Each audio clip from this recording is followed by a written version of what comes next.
Siraulo ka talaga kahit kailan. Wala ka nang ambag sa bahay na ito. Nagagawa mo pa talaga lumikha ng gulo.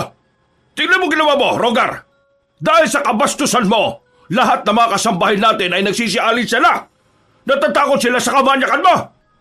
Kabastusan? Wala naman akong ginagawa sa kanila. Kinakausap ko lang naman sila eh. Anong bastos dun? Grabe naman sila oh. Ganyan ang ugali ng mga siraulong tao. Kahit nahuli na, ayaw pa rin umamin. Kau Rogar malapit na ako mapuno sa iyo kapag ano? Kapag napuno ka sa akin, ipapapatay mo ako?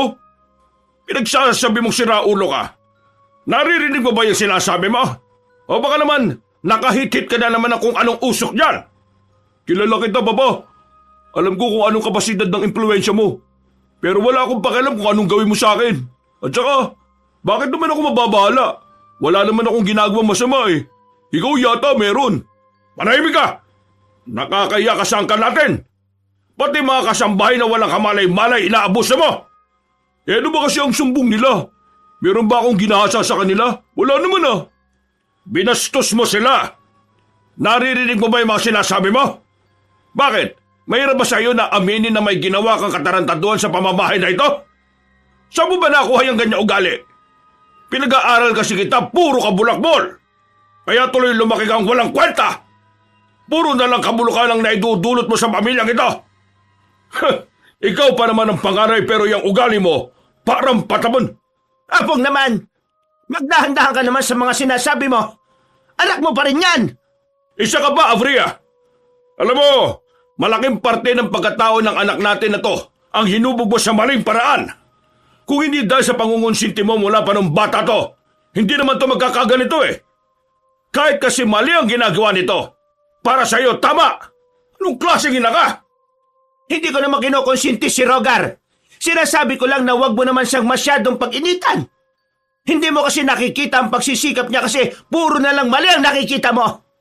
Kasi yun lang naman talagang pinapakita niya. Puro kamalian lang. Kaya ano nga asahan mong isipin ko sa kanya? Pwede ba, Avria? Umiiral na naman yung pagiging konsentidor mo. Tingnan mo yung dalawa nating anak. Yang si Jordan at Renan. Hindi mo sila kinukonsente. Hindi mo nga sila paborito eh. Pero tingnan mo naman. Maayos ang ugali. Disente, matalino. At higit sa lahat, may silbi sa pamilyang ito. Alam mo ikaw talagang may kasalanan kung bakit lumaking walang kwenta at tangay ang si Rogar eh. Kaya manahimik ka dyan dahil wala kang karapatang sumali sa usapan na ito. Anong walang karapatan? Ako ang ilaw ng tahanan na ito. Pundido ka na matagal na. Kasi kung hindi, magagabayan mo sana ng maayos ang taong yan. Pero hindi. Sira ulo at walang kwenta na ngayon. Una! Sila na magaling. Silang dalawa na ang disente. Silang dalawa na matalino. Kala mo mga perpekto eh. Pero itong si Jordan, duwag. Nakita ko nung nakaraan. Sinisigawan lang ng mga pinsan natin. Utik. Ayaw man lang lumaban. Ito ba yung pinagmamalaki mo? Walang bayag para bumalag? Ito naman si Renan. Oh, napansin mo na naman ako. Manahimik ka! Di pa nga ako tapos magsalita eh. Ang dami mong sinasabi, wala namang kwenta eh. Bakit kasi di ka nalang umamin na hinipuan mo yung kasambahay natin kaya nag-resign? Madali lang namang umamin kung talagang may bayag ka eh. Kaso wala. Ba't tinatarantado mo ba ako? Hindi. Sinasabi ko lang ang totoo. Hinipuan nito ang mga kasambahay? Oo, Papa. Sinabi lang ng mga kasambahay na sinipulan sila ni Rogar kasi tinakot niya na kapag nagsumbong, may mangyayaring masama sa kanila. Ang totoo, ilang beses na niyang hinawakan sa puwet, sa dibdib at kung saan-saan pang parte ng katawan yung mga kasambahay natin eh. Ba't tarantado ka talaga? Ano ka ba? Huwag mo naman suntokin ang anak natin. Buti nga, suntok lang eh. Kung ipabugbog ko yan sa mga tao ko, may magagawa ka? Hindi naman madadaan sa sakitan ng lahat ng bagay, Apong. Ano ka ba naman? Hindi na madadaan sa mabuting usapan yung anak mo. Malala ng ugali niya. Dahil sa kanya, nawawalan tayo ng kasambahay. Sobrang hirap makahanap ng kasambahay dahil sa record na meron tayo. Dahil dyan sa anak mong siraulo. Pa, tama na. Wala naman na tayo mapapala kung talagang ayaw magbago ni Kuya Rogar eh. Kumalma na lang kayo. Tumataas na naman ang blood pressure niyo eh. Kuya Rogar, ayusin mo naman ang ugali mo. Para kang bata na laging dapat sawayin eh. Ayusin ang ugali? Bakit? Nung mga bata ba tayo? Maayos ang ugali ng tatay natin na yan? Hindi! Ako ang palagi pinag-iinitan yan dahil ako ang panganay. Kesyo dapat matalino ko kasi ako ang magmamana. Dapat perpekto. Dapat madiskarte. Kung husgahan niya ako ngayon, parang nakakalimutan niyo na kung anong dinanas kong hirap sa tatay natin na to eh. Ikaw pa.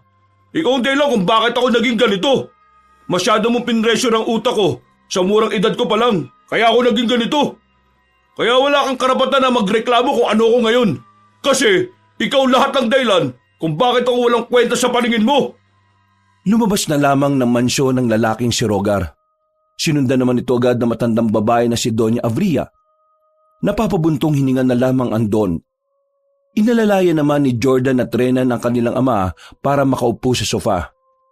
Ay nako, yan talagang kuya niyo. Wala na talagang maasahan dyan. Kapag ako nainis, ipapatapon ko na sa ibang lugar yan para hindi na maggasik ng kabastusan dito eh. Di na kailangan gawin yan pa. Ang kailangan natin, kausapin ng maayos si kuya. Naniniwala ko na kaya niya pang magbago. Kuya Jordan naman, pinagsasabi mo. Kung kaya niya magbago, dapat noon pa niya ginawa. Noon pa man, wala naman ang kumakausap sa kanya ng tama eh. Palagi siyang binubulyawan. Wala ni isa sa atin ang nagpapaintindi ng mga bagay na dapat niyang gawin. Kaya pakiramdam niya tuloy, wala tayong pakialam eh. Seryoso ka ba sa sinasabi mo? Maraming atraso ang kuya mo sa'yo. Pero ikaw, yan pa rin ang iniisip mo? Kahit naman kasi marami siyang atraso sa akin, hindi ko pa rin naman mababago ang katotohanan na magkapatid kami pa. Nakikita ko kay Rogar na kaya niya pang magbago. Kailangan lang natin siyang akayin ulit sa liwanag. Ay nako, hindi ko na alam. Napapagod na ako. Sobrang daming kahihiyan na ang dinudulot niya sa akin at sa pamilya natin. Kuya Jordan, siguro ito na ang panahon para tanggapin mo na hindi na talaga magbabago ng ugali si Kuya Rogar. Masyado na siyang maraming ginagawang mali eh. Inaanay niya ang pamilyang ito. Para agapan yun, dapat palayasin na siya dito. Kahit naman palisin mo siya rito, gagawa at gagawa pa rin naman siya ng kalokohan. Kaya anong pagkakaiba nun? Mas mahihirapan lang tayong obserbahan siya kung wala siya rito sa mansyon. Ewan ko na. Hayaan niyo na muna ako makapag-isip. Ang mahalaga sa akin ngayon ay kayong dalawa. Hindi kayo katulad ni Rogar. Masaya na ako ron. Sige na. Aakyat na lang ako sa itaas. Renan, asikasuhin mo na ulit yung paghahanap ng mga kasambahay, ha? Sige papa, ako na pong bahala dun. Naglakad na rin paakyat sa itaas ang Don. Naiwan ang dalawang binata sa kanilang sala. Napapabuntong hininga na lamang si Jordan. Napatingin siya sandali sa kanilang kusina. Naninibago siya dahil walang katao-tao roon. Na dapat sa ganung oras ng gabi, meron nang magluluto ng pagkain para sa kanila. Kaso wala. Lumayas na ang mga kasambahay dahil sa kabastusan ng kanilang kuya na si Rogar. Isinandal na lamang niya ang likod sa sofa at dismayadong bumuga ng hangin. Talagang ipipilit mo pa na magbabago si Rogar eh, no? Wala namang masama eh. Lahat naman ng tao may pagkakataong magbago. Hindi lahat. May taong alam mo na kagad na malabo nang magbago. Kuya, tanggapin mo na ang totoo. Wala nang pag-asa si Rogar. Madadamay lang tayo sa kalokohan niya kung mananatili pa siya sa tabi natin eh. Anong gagawin natin dyan? Itapon sa malayong lugar? Paano kung doon gumawa ng kalokohan tapos malaman na kapamilya natin? Bakit naman natin ipapatapon sa malayong lugar kung pwede naman nating i-rehab? Natigilan si Jordan sa sinabing yun ng kanyang bunsong kapatid. Para sa kanya, magandang ideya ang naisip ni Renan. Yun lang din ang nakikita niyang paraan para kahit papaano magkaroon ng kahit kaunting pagbabago sa kanilang kuya. Ang ideyang yun ay ilang oras na naglaro sa utak ni Jordan. Iniisip niya ang mga magiging epekto nito sa kanilang buhay. Mga bandang 10:00, nabagot ang binata sa kwarto nito dahil wala siyang ginagawa. Ilang araw na siyang tenga matapos siyang gawin ng maaga ang mga pinagagawa ni Don Apong. Si Jordan ang nagpapatakbo ng isa sa mga negosyo nila sa bayan. Petiks-petiks lang ang gawain niya roon dahil magagaling naman ang kanyang mga tao. Si Renan naman, nagpa-practice pa lang itong humawak ng negosyo. Ay nako, makalabas na nga muna. Nung oras na ba? Ha? 9:00? Okay, sige, pwede pa. Oh, saan ka pupunta? Lalabas, magpapahangin. Sama! Nakaganyan ka lang?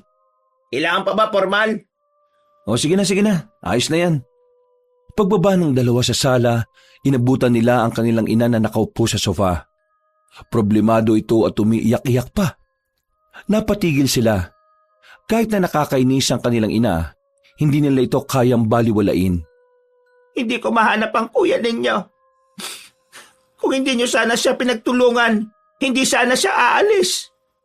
Manaman, kung makaiyak kayo dyan, para naman bata si Kuya Rogar. Babalik yun dito. Di naman yung kusang aalis eh. Sa kapal ba naman ng mukha nun eh.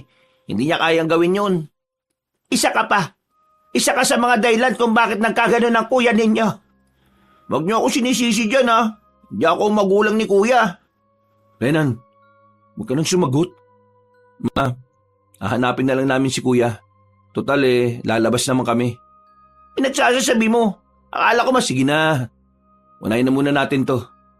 Lumabas sila ng mansyon. Nakasimangot si Renan. Banas na naman ito. Ayaw kasi nitong sila pa ang maghahanap sa kuya nila. Samantalang meron naman silang mga tauhan. Kaya naman habang nasa biyahe ay tahimik lang itong nakatingin sa kanilang dinaraanan. Sa bayan lang naman pupunta yun eh. Saglitin na lang natin. Naku, bahala ka. Masyado ka kasi mabait eh. Huwag ka na magmaktol. Huwag magmaktol. Parang kinukonsinti mo na rin yung si Kuya Rogar eh. Ha? Pinagsasabi mo. Ginagawa ko to para mabuo pa rin yung pamilya natin. Di mo ba nakikita? Unti-unti na tayong nasisira. Hindi naman natin kasalanan yun eh. Kasalanan yun ni Kuya Rogar. Kasalanan din natin. Kung wala tayong gagawin, natahayaan lang natin makitang nawawasak ang pamilya natin. Alam kong bad trip ka kay Kuya Rogar. Pero pamilya pa rin tayo. Huwag natin sukuan yung tao. Hindi naman siya magkakagano kung sobra-sobra yung expectation ni Papa. Akala mo ba masaya ako na lagi niya akong pinupuri? Hindi. Kasi lagi niya naman kinukumpara sa akin si Kuya Rogar. Alam mo ba yung feeling ng kinukumpara? Hindi mo kasi naiintindihan eh. Kailangan na nating humiwalay sa kanya bago pa tayo madamay. Ano bang mahirap intindihin dun? Alam mo kung anong mahirap intindihin?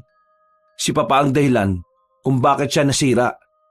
Pero ngayon sira-sira na si Kuya Rogar, wala namang ginagawa si Papa para may ayos siya. Para siyang bumili ng laruan na nung nasira na, itinapon niya na lang. Nagigits mo ba ako? Kung hindi mo ingatan ng isang tao o bagay, dapat marunong kang mag-ayos nun kapag nasira mo. Yun ang sinasabi ko. Di, biktima pa pala si Kuya Rogar dito. Oo, biktima siya rito. Mga magulang natin ang may kasalanan ng lahat kung bakit tayo nagkaganito. Kasi sila ang nagpalaki sa atin eh. Nanahimik na ang binatang si Renan. Nakuha niya naman ang pinupunto ni Jordan kaya hindi na ito pinahaba pa ang usapan. Papandali na sana ni Jordan ang sasakyan pero nagulat sila nang biglang may lumitaw na babae sa kalsada. Muntik niya na itong mahagip. Buti na lang ay nakapagpreno siya kaagad. Uy, may babae pala. Saan galing yun? Hindi ko rin nakita eh. Tara, babay natin. Baka nasagi. Miss? Ayos ka lang ba? Pasensya ka na, hindi ko nakita eh. Bigla kang lumitaw dyan eh. Sa totoo lang, kanina pa ako naglalakad sa gilid. Akala ko kasi nakaparada lang kayo. Tatawid sana ako sa kabila, bigla kayong umandar. Hindi ko lang kayo nakita. Pasensya na ulit ha. Pero hindi ka ba namin nasagi? Hindi naman. Wala naman nangyari masama sa akin. Ganun ba? O sige, mag-ingat ka sa paglalakad ha. Saan ba punta mo? At bakit mag-isa ka lang sa ganitong katahimik na lugar? Galing pa ako kasi sa San Isidro kanina. Nag-a-apply ako ng trabaho eh. Ang kaso nga lang, hindi naman ako natanggap. Tapos nung papauwi na ako, nawala naman ako ng pera. Ang dami palang mandurukot dun. San sa San Isidro ba, miss? Dito malapit sa paanan ng bundok? Oo, doon nga. Nakko, marami talaga sila ulo doon. Pero ano bang ina-applyan mo ron? Cook ka ba? Marami kasing karinderya doon eh. Hindi. Nag-a-apply akong kasambahay. Yun lang kasing alam kong trabaho eh. Nagkatinginan na magkapatid. Sandali nilang tiningnan din ang babaeng si Paloma. Malinis naman itong tingnan at mukhang matino. Komportable silang kausapin ito. Alam mo, naghahanap din kami ng kasambahay eh. Kung gusto mong sumubok, pwede ka naman naming isama ngayon at iharap sa ama namin. Naku, maraming salamat. Pero anong oras po kayo pwedeng pumunta sa inyo? Gabi na kasi. Pwede po bang tanghali? Kasi meron din po akong applyan sa San Fidel na mansyon. Yung kay Don Apong po ba yun? Tatay namin si Don Apong. Hala, ang liit naman ng mundo. Saan ka ba uwi ngayon? Natihatid ka na lang namin. Para naman bukas sigurado makarating ka. Baka kasi mapahama ka rito at hindi ka na makapagtrabaho sa amin. Hindi na, malapit na rin naman ako eh. Kaunting lakad na lang dito. Pero maraming salamat ah. Ganun ba? Oy, sige. Maga po akong pupunta bukas. Maraming salamat po ulit. Nakakatuwa kasi parang Diyos na mismo ang gumawa ng paraan para makatagpo ko kayo. O sige na, mag-ingat ka sa paglalakad ha. Eto nga pala yung calling card namin. Inabot ni Jordan ang kulay puting card na hindi naman kalakihan. Nakangiti naman itong tinanggap ng babae at nagsimula na rin maglakad palayo. Napailing na lang din silang magkapatid at muli na ring sumakay. Habang nagmamaneho, hindi mawala-wala sa isipan ng lalaking si Jordan ang itsura ng dalaga. Parang palagay niya kasi nakita niya na ang ganong klase na mukha. Pero hindi niya lamang matandaan kung saan. Ilang sandali lang, nakarating na rin sila ng bayan. Pinuntahan nila lahat ng maaaring puntahan ng kanilang kuya. Pero hindi nila nakita ang lalaki sa mga lugar na yon. Kanina pa tayo naghahanap pero hindi pa tayo nagiinom. Inom pa ba tayo? Tara, dun sa bar na yun. Inom na rin ako eh. Ay nako, sinayang lang natin yung oras natin sa paghahanap sa mokong na yun. Uminom ng alak ang dalawa. Hindi sila gaanong nagpakalasing dahil magmamaneho pa si Jordan pauwi. Mga 2 oras lang sila roon. Pagkatapos, naisipan na rin nilang umuwi. Bagsak agad sila at nakatulog. Nakalimutan na nilang sabihin sa kanilang ina na hindi nila nakita si Rogar. Kinabukasan ay maagang nagising ang 2 binata. Maaga rin kasi dumating yung babaeng hindi pa nila alam ang pangalan. Basta kilala lamang nila ito sa muka. Maayos ang suot ng babae. Matino itong tingnan at talaga namang litaw din ang kagandahan. Namamangha si Jordan. Mas maganda pala ito kapag maliwanag. Dinala nila ang babae sa guest room kung saan naroon din ang kanilang ama. Ang kailangan ko rito ay yung mahaba ang pasensya. Kasambahay na maraming alam gawin pagdating sa kusina. Masipag, hindi tatamad-tamad, at hindi tutulog-tulog kapag may gawain. Galante ako sa pasahod. Hindi ko tinitipid ang mga kasambahay ko rito. Kaya mo bang gawin ang lahat ng pinagagawa ko? Opo, kakayanin ko po. Meron na rin naman po kasi akong karanasan sa pagiging kasambahay. At makakaasa po kayong hindi po ako tamad. Kahit nga po madaling araw, kumikilos po ako eh. Sinabi na rin kasi ng ibang kasambahayan dito pero kapag nagsimula na ang tatamad, sana naman hindi ka ganon. Ay siya nga pala, wala ka bang ibang kakilala na pwede mong isama rito? Kailangan kasi namin ng marami. Wala na nga po eh. Sa katunayan, wala rin naman po akong kaibigan. Trabaho lang po talagang ginagawa ko sa buhay ko. Bakit nga pala gusto mo magtrabaho? Para po sa lolo kong may sakit. Kailangan ko po ng pera para sa maintenance niya eh. Mukhang mabuting apo ka yata. Sana ganyan din ang panganay ko. Ay hindi bale, pwede ka na magsimula ngayong araw. Talaga po? Tanggap na po ako? Oo, tanggap ka na. Jordan, ikaw na bahalang magturo sa kanya kung saan siya titira ha. Renan, sumama ka sa akin. May pag-uusapan tayo sa negosyo mo. Maraming salamat po ulit. Miss, nakalimutan mo palang sabihin yung pangalan mo kanina. Ano bang pangalan mo? Nasa application ko po, sir. Pero ano nga pangalan mo? Paloma po. Paloma po ang pangalan ko. Ako naman si Jordan. Pangalawang anak ako. Yung kanina, si Renan. Yung panganay namin, wala rito, si Rogar. Yung kanina, si Don Apong naman yun. At ang ina naman namin, si Doña Avria. Sige po. Tatandaan ko po yung mga pangalan ninyo. Sinamahan ni Jordan ang dalaga para dalhin sa tulugan ng mga kasambahay. Maraming double deck doon. Tanging ang dalaga pa lang ang nag-iisang gagamit noon kaya malaya siyang makakapili ng higaan. Ikaw nang bahala kung saan ka hihiga. Pero kung ako ang tatanungin mo, mas maganda kung doon ka sa dulo para hindi gaano malamig. Giginawin ka rito sa harapan eh. Sige po, maraming salamat po. Sir, may tatanong po pala ako. Kailan po pala ang day off dito? Tuwing linggo, Lunes na ng umaga balik mo. Ay sige po, maraming salamat po. Tawagin mo na lang ako kapag may kailangan ka ha. Maya-maya, pwede ka na magsimula. Tumango na lang ang dalaga ng may ngiti sa muka. Napangiti na lang din si Jordan. Tila ba nahahawa siya sa pagiging masigla ni Paloma. Aminado si Jordan na nagagandahan siya sa kasambahay nila. Sa lahat ng kanilang naging kasambahay ay si Paloma na ang pinakamaganda.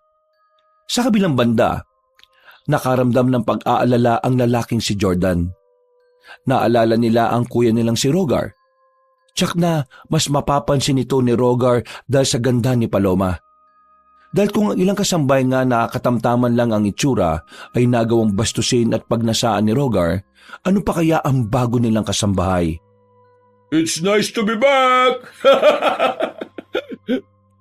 Nagulat silang lahat sa sala. Bigla na lang kasing dumating ang binatang si Rogar. Amoy alak at medyo maasim na rin. Yung itsura nito ay parabang dinumog ng taong bayan. Nakita rin nilang may sugat sa labi at kilay. Nag-aalalang lumapit ang Donya. Diyos ko, ano bang nangyari sa iyo, anak? Bakit ka ba may sugat at bakit ba ganyan ang itsura mo? Don't mind me, ma. Kailangan ko lang ng pagkain. Aling Tering! Handa mo ako ng pagkain! Sinong Aling Tering ang tinatawag mo? Nakakalimutan mo namang nag-resign silang lahat ng dahil sa'yo? Ay, oo nga pala. Sorry. Nakakalimutan ko eh. Ganito na lang. Ma, ihanda mo nga ako ng bagong lutong pagkain. Bakit ako maghahanda ng pagkain mo? May bago naman ng tayong kasambahay. Biglang nagliwanag ang mukha ni Rogar para itong naging good mood bigla nang marinig yon. Sakto naman na biglang dumating si Paloma na may daladalang tubig para kay Don Apong. Oh, ito na pala bagong kasambahay. Sigurado ba kayo na kasambahay ang isang ito? Hindi ito mukhang kasambahay eh. Hindi ito pang kusina o ano paman. Pangkama to. Uy, bunga nga. Napakabastos mo talaga. Kuya, wag mo naman basusin tong bago nating kasambahay. Ang hirap-hirap makahanap ng bago eh. Umayos ka, Rogar, ha? Kapag hindi ako nakapagpigil, baka ipatapon na talaga kitang hayop ka. Kalma lang. Wala naman akong gagawing masama eh. Nandito lang ako para makita ang ganda ng bago nating kasambahay. Maganda umaga sa'yo. Anong pangalan mo nga ulit? Magandang umaga rin, sir. Ako po pala si Paloma. Uy, ganda ng pangalan ah. Nakakabuhay ng pagkalalaki. Umalis ka na nga sa harapan ko, bago pa kita mabalya. Tumatawa-tawa pa ang lalaking si Rogar ng mga sandaling yon, na parabang inaasar lang nito ang mga tao sa mansyon. Naglakad na si Rogar patungo sa silid nito. Nung mga sandaling yon, gigil na gigil ang matandang si Apong.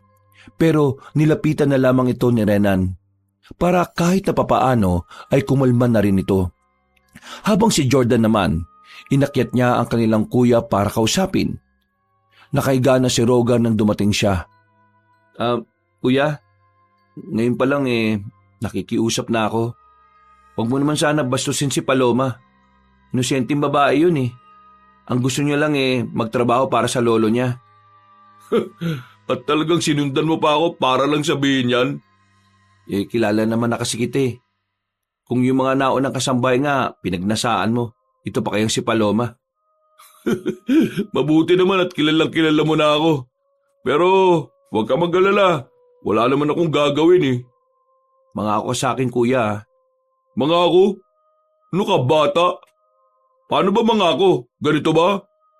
Mga ako, di na ako mag-ano ng kasabay.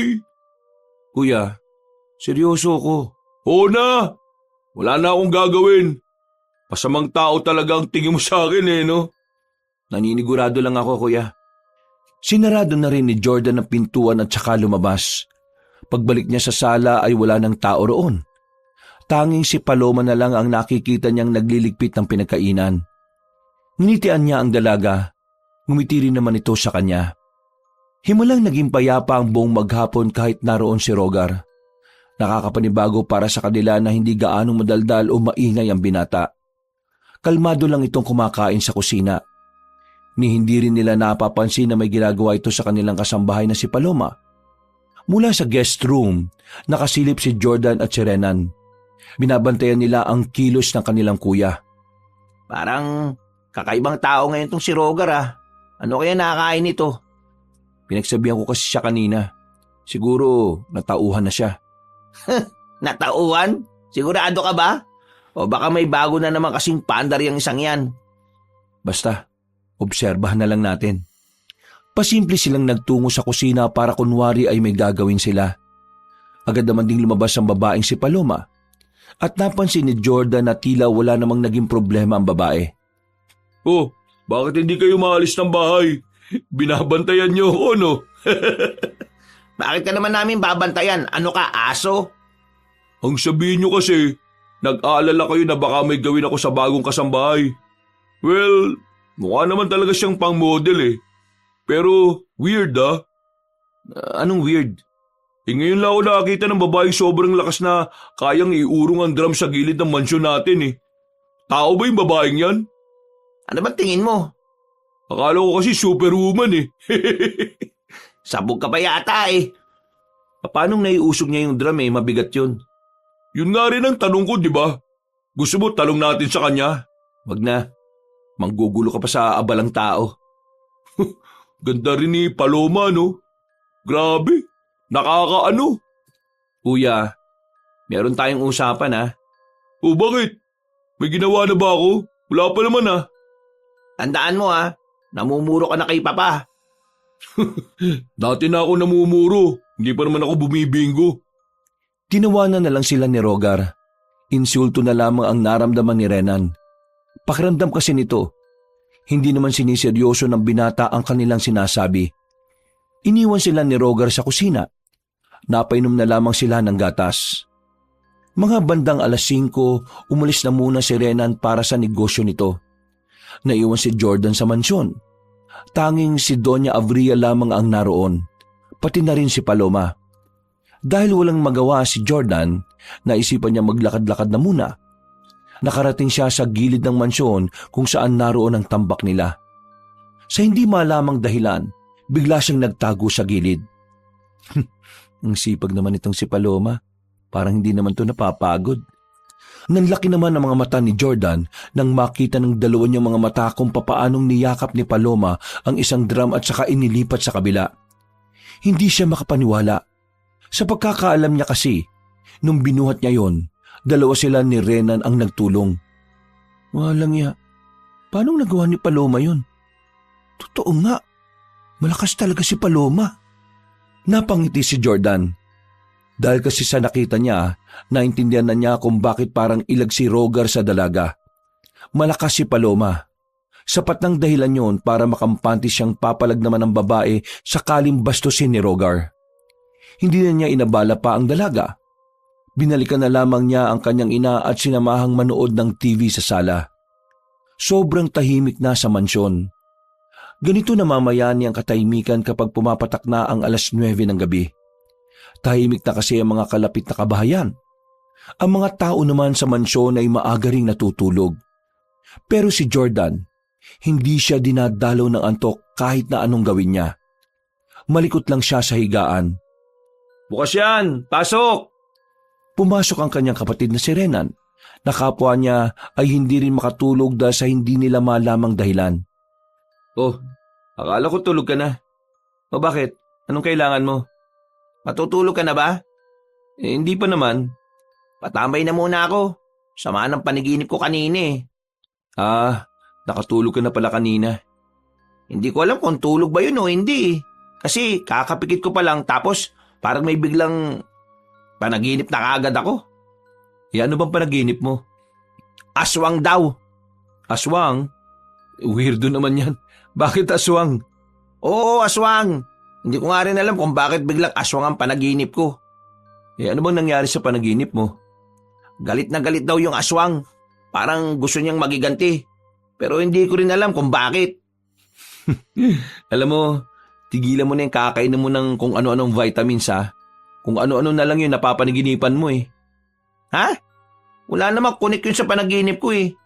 Di ka naman doktor kung makapagsabi ka. Siya nga pala. Wala pa rin akong mahanap na kasambahay na iba ha. Halos lahat ng nag-a-apply kapag nalalamang dito silang magtatrabaho, umaatras eh. Loko kasi itong si Rogar eh. Nagkaroon patuloy tayo ng bad record sa mga agency. Tingin ko nga, hindi na natin kailangan ng iba pang kasambahay eh. Anong hindi? Anong tingin mo kay Paloma? Hindi napapagod? Exactly. Parang hindi nga siya napapagod. At ang lakas-lakas niya pa. Alam mo ba kanina, nakita ko rin yung pagbubuhat ni Paloma ng drum tapos inilipat niya sa kabilang pwesto. Totoo yung sinabi ni Kuya Rogar. Ha? Joke ba ito? Hindi nga. Nakita ko talaga. Naalala mo ba yung mabigat na drum sa gilid ng mansyon na to? Niyakap lang ni Paloma tapos binuhat niya para ilapag sa kabilang parte. Ano? Totoo? Ang kulit. Totoo nga. Ako na nga nagsasabi sa iyo eh. Hindi kaya sadyang batak na batak lang ang katawan ni Paloma sa trabaho kaya ganun siya kalakas? Pwede rin namang ganyan. Pero nakakamangha pa rin. Dahil sa kakaibang lakas na pinapakita ni Paloma, naisipan ni Jordan na obserba ng lahat ng kilos nito. May mga pagkakataong nalilito na ang binata. Madalas kasi ay mahinhin naman si Paloma. Kung minsan nga hindi na marinig ang boses nito. Sa mga nakalipas na araw, masasabi niyang wala naman silang magiging problema kay Paloma. Masipag ang babae. Talagang hindi rin ito nagpapahinga hanggat may mga gagawin pa. Samantala, wala rin namang sinusumbong si Paloma sa kanila. Himalang walang ginagawa sa babae ang kuya nilang si Rogar. Minsang malakas ang ulan. Ang bira naman buhay to oh. Kung kailan tayo naglalakad, saka naman biglang bumuhos ang malakas ang ulan. Alam mo namang inaayos yung sasakyan natin kanini. Sana pala, dinala ko na lang yung payong. Nakasilong ang magkapatid sa isang abandonadong tindahan. Inabutan na sila ng malakas na ulan matapos nilang bisitahin ang biniling lupa ng kanilang ama. Hindi naman kalayuan ng mansyon mula sa kinalalagyan nila. Kung tutuusin, kung tatakbuhin nila yon, ay makakarating sila ng 5 minuto roon. Ang kaso nga, parehong lamigin na magkapatid. Ay, siya nga pala. Wala bang naisusumbong si Paloma sa'yo? Wala naman. Bakit? May nasabi ba siya sa'yo? Wala nga rin eh. Kaya nga nagtataka ako eh. Hindi umaaligid sa kanya si Kuya Rogar. Malay mo naman kasi nagbabago na. Nagbabago? San banda? Hindi pa rin ako kampante no. Tingin ko, nabuelo lang yung kapatid natin eh. Pero nahihiwagaan na ako kay Paloma eh. Bakit? Ano ba mga napapansin mo? Bukod sa malakas siya, ang bilis niya rin kumilos. Tapos isang beses, malayo siya sa akin May binulong lang ako tungkol kay Kuya Rogar. Nagtaka ako kasi narinig niya yon. Sabi ko kasi, sira ulo si Kuya Rogar. Tapos lumapit siya sa akin at sinabi niyang hayaan ko na lang daw kasi hindi naman daw siya sinasaktan o binabastos. Ha? Anong gusto mong sabihin? Nagtataka ako. Iniisip ko, tao ba talaga si Paloma? Walang yan naman tanong yan. Malamang oo. Ano man tingin mo sa kanya? Unggoy. Baka lang kasi dahil sa kalutangan mo, nalakasan mo yung pagkakasabi mo kaya narinig niya. Ikaw pa naman minsan, lutang ka rin naman. Siguro nga ganon. Pero hindi ko alam. Napapakamot na lamang sa ulo si Jordan. Nang bagyang tumila na ang ulan ay agad na rin naman silang tumakbo paalis. Pagdating nila sa mansyon, napatingin pa ang binatang si Jordan nang makitang bilog ang buwan. Pagpasok nila sa sala, narinig na naman nilang nagagalit ang kanilang ama. How many times do I have to tell you na wag mong bibigyan ng perang sinaulong yon? Mahirap bang intindihin ang sinasabi ko, Abria? Hindi ka ba naawa sa anak mo? Siya lang ang walang pera sa magkakapatid. Kahit pangkain niya sa labas, wala! Wala siyang pera dahil wala naman siyang kwenta. Kasalanan niya yon. Kung sana matino siyang anak, di sana may pera siya ngayon. At hindi siya mukhang kawawa. Ikaw nga, Abria, wag mo ngang ini-spoil ang taong yon. Pabayaan mo siyang magbanat ng buto para magkapera siya. Anong klaseng ina ka na kinukonsinti mo ang kahinaan ng pagiging inutil ng anak mo? Hindi mo maintindihan ang saloobin ng isang inaapong. Kasi kahit na kailan, hindi ka naman naging mabuting ama sa kanya. Palagi mo na lang siyang pinipressure sa maraming bagay noon. Kaya siya nagkaganyan kasi hindi niya naramdaman ang kalayaan na gusto niya. Ako pa ngayon ang may kasalanan. Kasalanan ko na nagkagano siya kahit na ang gusto ko lang naman ay sundan niya ang yapak ko. Pero ayaw nga niya sa landas na gusto mo. May sarili siyang buhay kaya dapat mong igalang yon. Sariling buhay? Ganyang buhay bang sinasabi mong sarili niya? Oo, ganitong buhay. Pero naisip mo ba kung bakit naging ganito ang buhay niya, Apong? Umalis ka na nga sa harapan ko bago pa kita masaktan. Ganyan ka eh. Kapag pinamumukha ko sa iyo ang pagkukulang mo bilang ama, palagi ka nalang umiiwas. Palibhasa, wala ka ring kwentang ama. Manahimik ka! Pa, Manahimik ka! pa, wag naman ganyan. Wag mo nang saktan si mama. Agad na inawat ni Rena ng kanilang ama, habang si Jordan naman ay umalalay kay Doña Abria para makatayo. Wala ka nang pakinabang sa akin, ganyan ka pa magsalita. Buwisit kang babae ka! Hindi mo na nga ako mapaligaya sa kama kasi wala ka ng asim. Gaganituin mo pa ako? Napakasira ulo mo! Hindi ako nagsumikap maging mayaman para lang pagsalitaan mo ko ng hindi maganda. Lumayas ka sa harapan ko bago bakit na masaktan ng malala. Renan, sige na. Hatid mo na muna si mama sa kwarto niya. Ako nang bahala rito. Ikaw ang tunay na masama rito. Hindi ang anak natin. Inakay na ni Rena na matandang babae. Pinapakalma naman ni Jordan ang kanilang ama.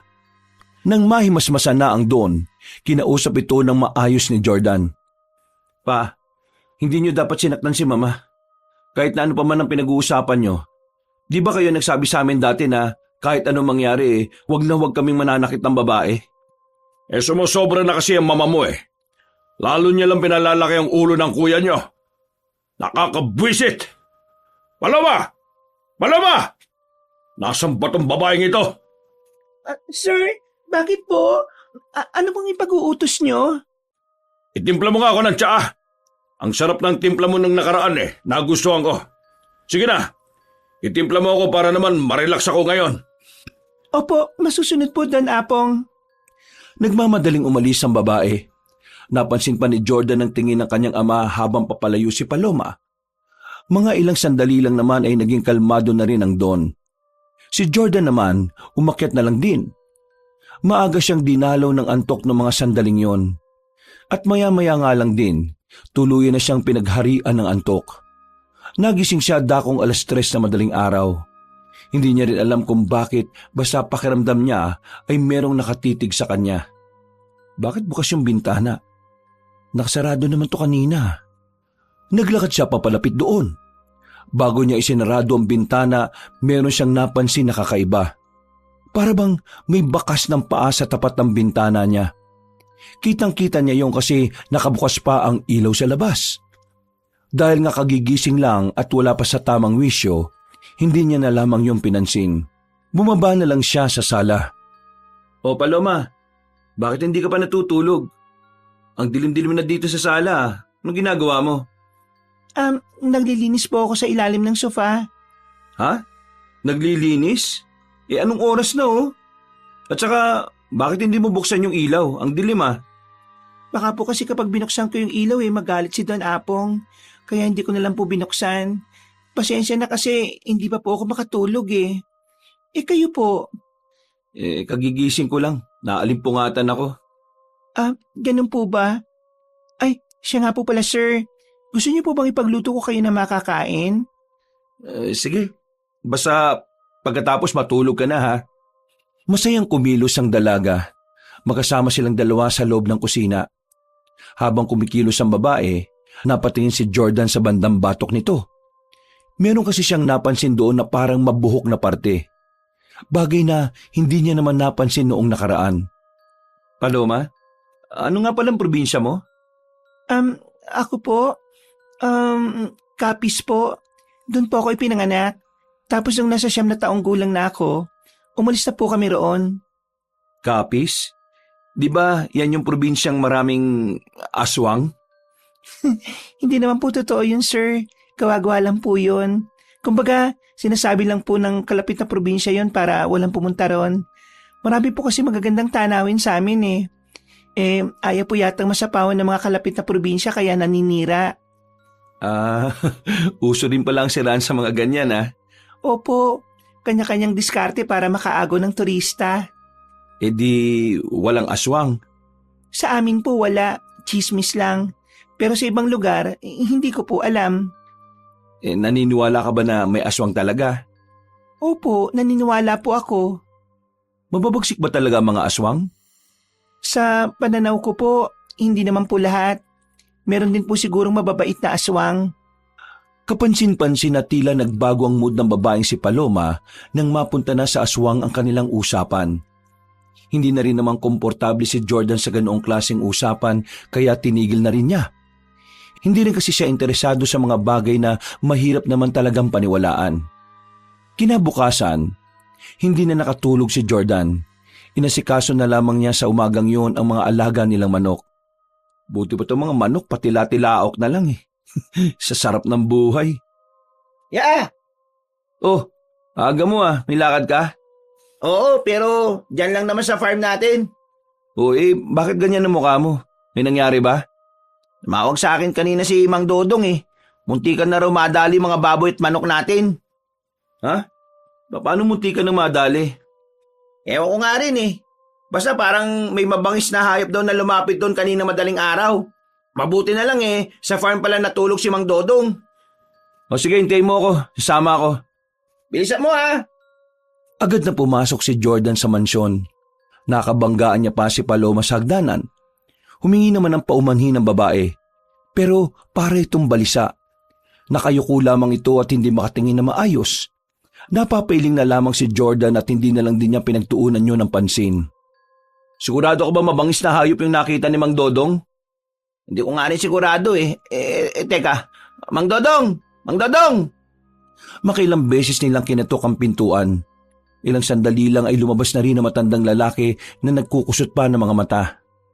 Nako, baka napuyat po yata kayo kakabantay. Magandang umaga po nga, sir. Ali kayo, pasok po kayo. Agad silang hinandaan ni Mang Dodong ng mainit na kape. Napangiti naman si Jordan. Amoy na amoy kasi ang aroma nito. Masarap talaga kayo magtimpla ng kape, Maraming salamat po, sir. Mang Dodong, gusto ko lang po sanang itanong ulit. Ano po ba talaga yung nakita nyo? Isang matangkad na aso. Asong matulis ang tenga. Hindi normal ang pagiging mahaba ng uso niya Kulay itim siya at wala siyang buntot.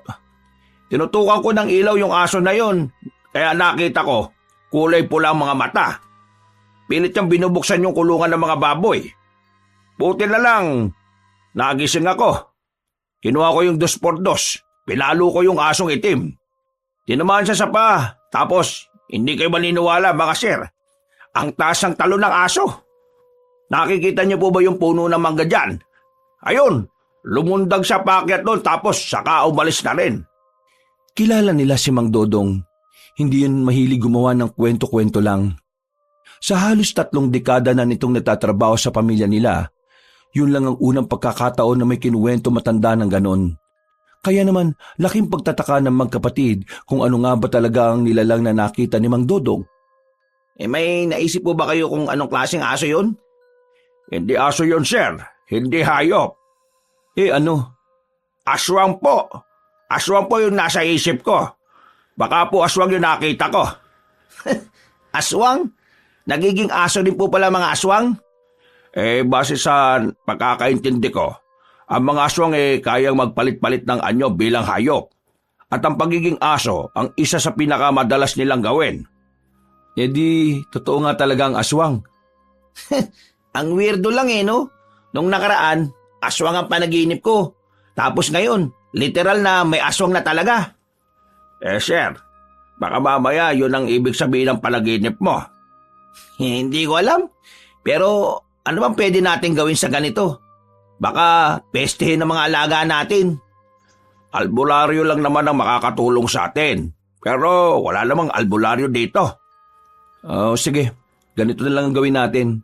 Yung ibang mga tao ni Papa, patambayin natin dito sa farm ng gabi. Para naman may kasama ka magbantay, Mang Dodong. Ay nako, mabuti pa nga ho.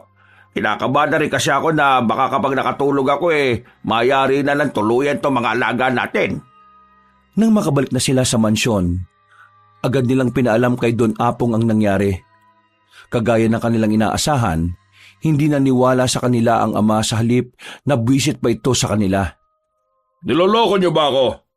Tanghaling tapat? Kung ano-anong pumapasok sa utak ninyo? Pa, hindi kami gumagawa ng kwento. Itong sinabi sa amin ni Mang Dodong. At kilala niyo naman si Mang Dodong, di ba? Hindi siya basta-basta nagkukwento kung wala lang.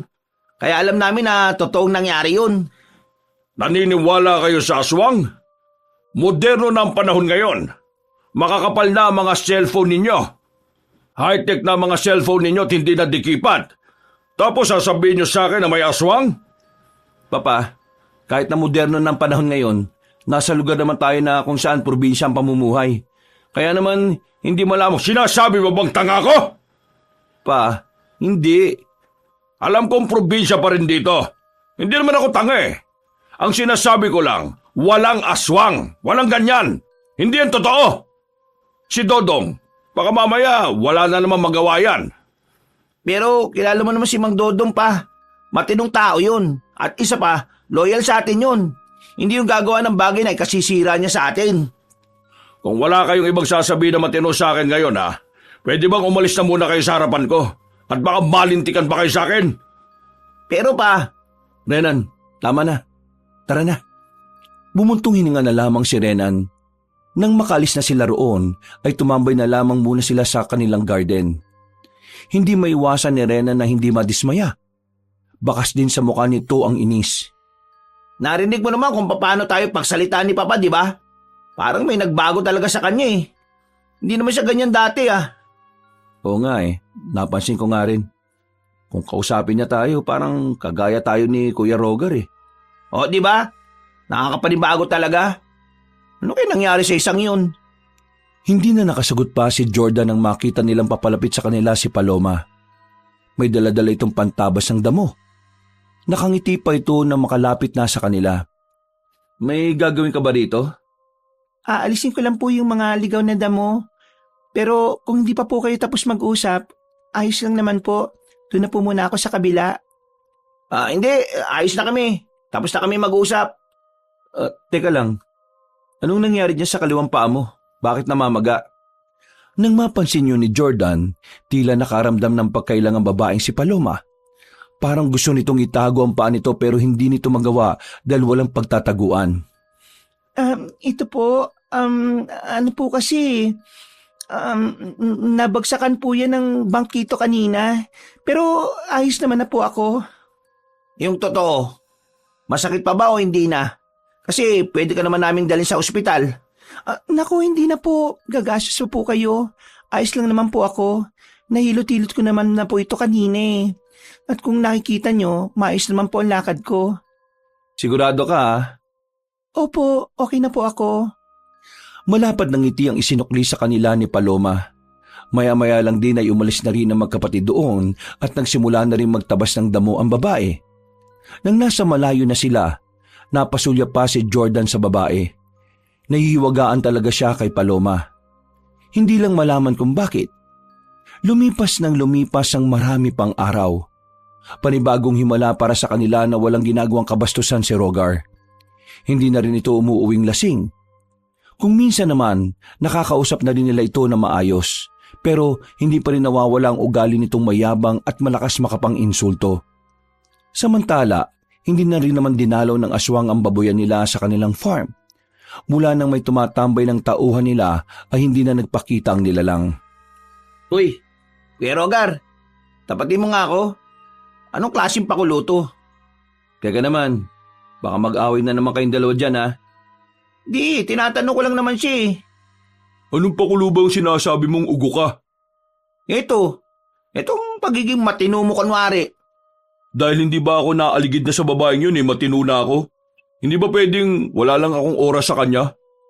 Ikaw, mawawalan ng oras sa magandang babae. Kailan pa nangyari yan? Abala ako sa ibang bagay, no? Oo, pinagnanasahan ko si Paloma hanggang ngayon. Pero wala akong panahon. Ayaw kong sayangin ang oras ko sa kanya.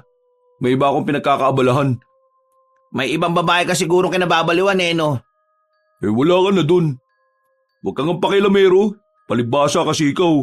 Wala nagkakagusto sa'yo kasi bansod ka eh.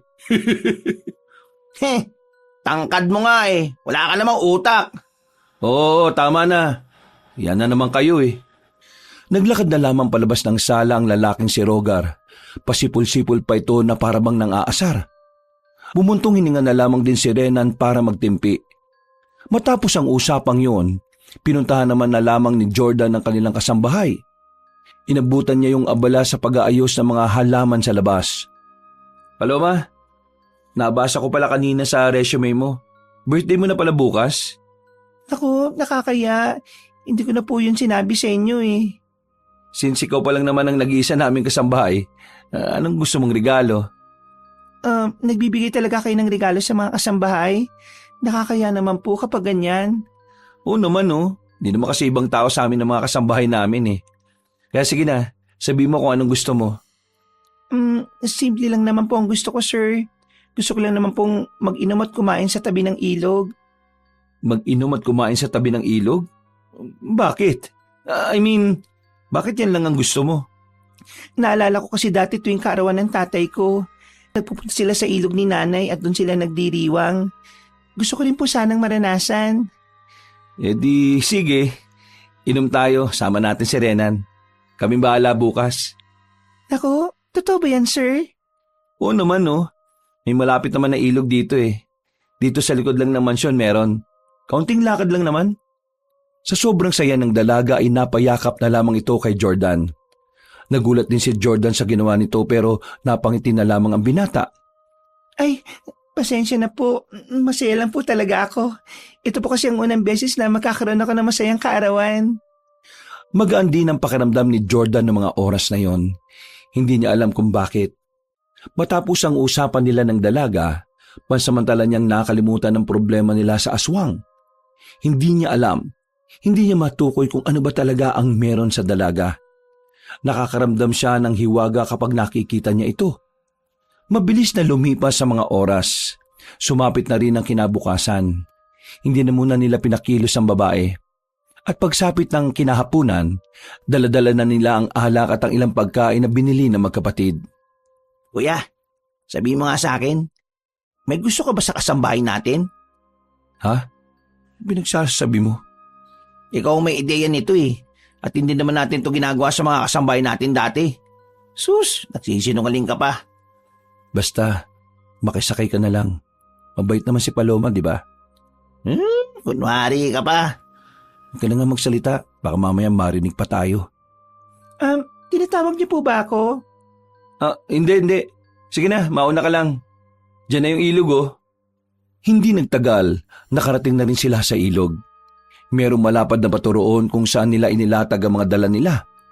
Perpekto ang pwesto nila. Napapalibutan din sila ng matataas na puno. Maaliwalas ang hapon na yon. Nakakadagdag din sa magandang mood ang tunog ng umaagos na tubig. Maraming salamat talaga sa inyong dalawa, sir. Hindi niyo po alam kung gaano po ako kasaya dahil dito. Hindi pa nga tayo nagsisimula, nagpapasalamat ka na. Pasensya na po. Sobrang saya lang po talaga. O sige na, kumain na muna tayo bago mag-inuman. Noong mga sandaling yun, parang magkakaibigan lang ang tatlo. Nang magkaroon na ng tama ng alak, hindi na nila namalayan ang mga lumalabas sa bibig nila. Tamang murahan, biruan at kwentuhan lamang ng kung ano-ano. Sa puntong ito, ay napagtanto na nga ni Jordan na may pagtingin nga siya sa babae. Ang babaeng hindi niya alam kung ano ba talaga ang tunay na katauhan. Makalipas lang ang 3 oras, madilim na ang paligid. Nakatulog na ang tatlo sa ibabaw ng malapad na bato nang dahil sa kalasingan. Hindi na nila alam ang mga nangyari. Nagising sila ng madaling araw na. Nagising sila dahil sa narinig nilang umiiyak na babae. Nang idilat nila ang kanilang mga mata, nakita nila si Paloma na wala ng suot na kahit na anong damit pang ibaba at pang itaas. Hindi nila alam kung bakit. Nang akmang lalapitan nila yon, ay takot na takot ang babae.